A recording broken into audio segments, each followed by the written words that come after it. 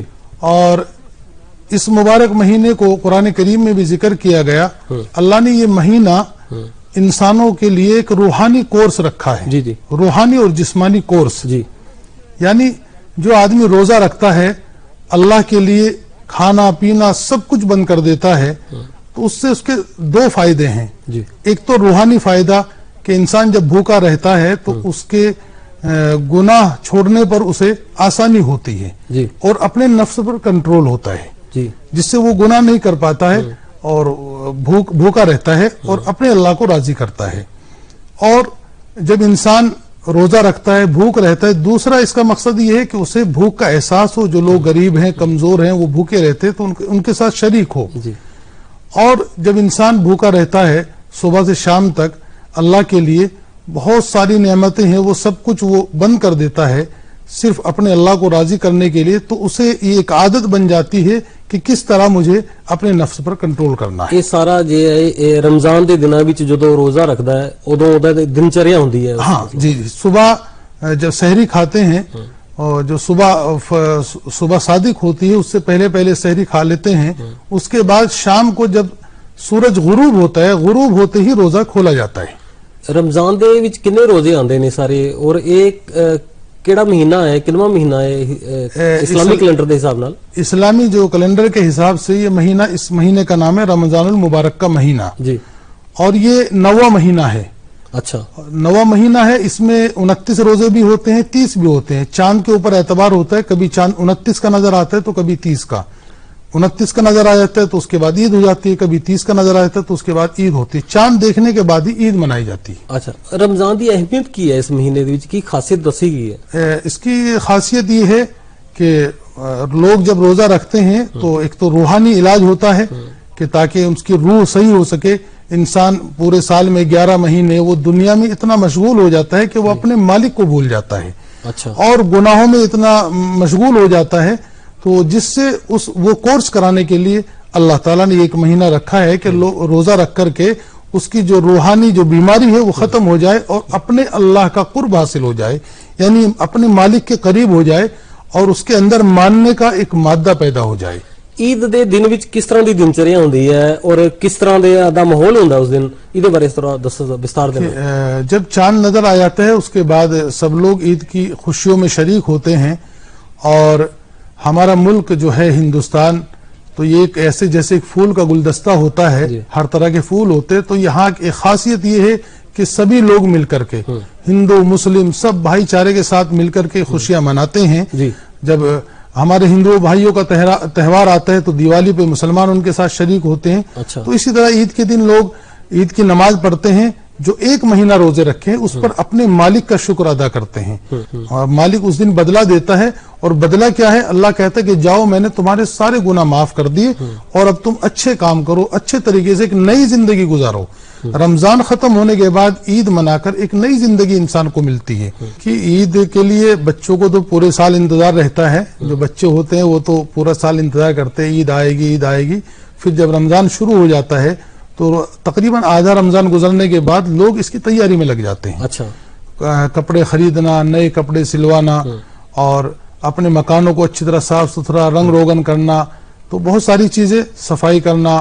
اور پھر عید کے دن شیر وغیرہ بنا کر کے اپنے دوست احباب کو اپنے گھر بلانا خود دوستوں کے گھر جانا ایک دوسرے کو ساری پریشانیاں غم بھلا کر کے ایک دوسرے کے ساتھ محبت کے ساتھ شریک ہونا اور آپس میں بھائی چارہ ایک دوسرے کو معاف کر دینا. اگر کسی میں کوئی غلطی ہے بول چال ہے نہیں ہے تو سب کو ختم کر کے ایک ساتھ آ جاتے ہیں اور گلے ملتے ہیں ایک دوسرے کو مبارکباد دیتے ہیں اور ایک دوسرے کے گھروں پر جاتے ہیں. یعنی کہ عید کے دن فضا جو ہے وہ بھی خوشبو کی طرح خوشبو سے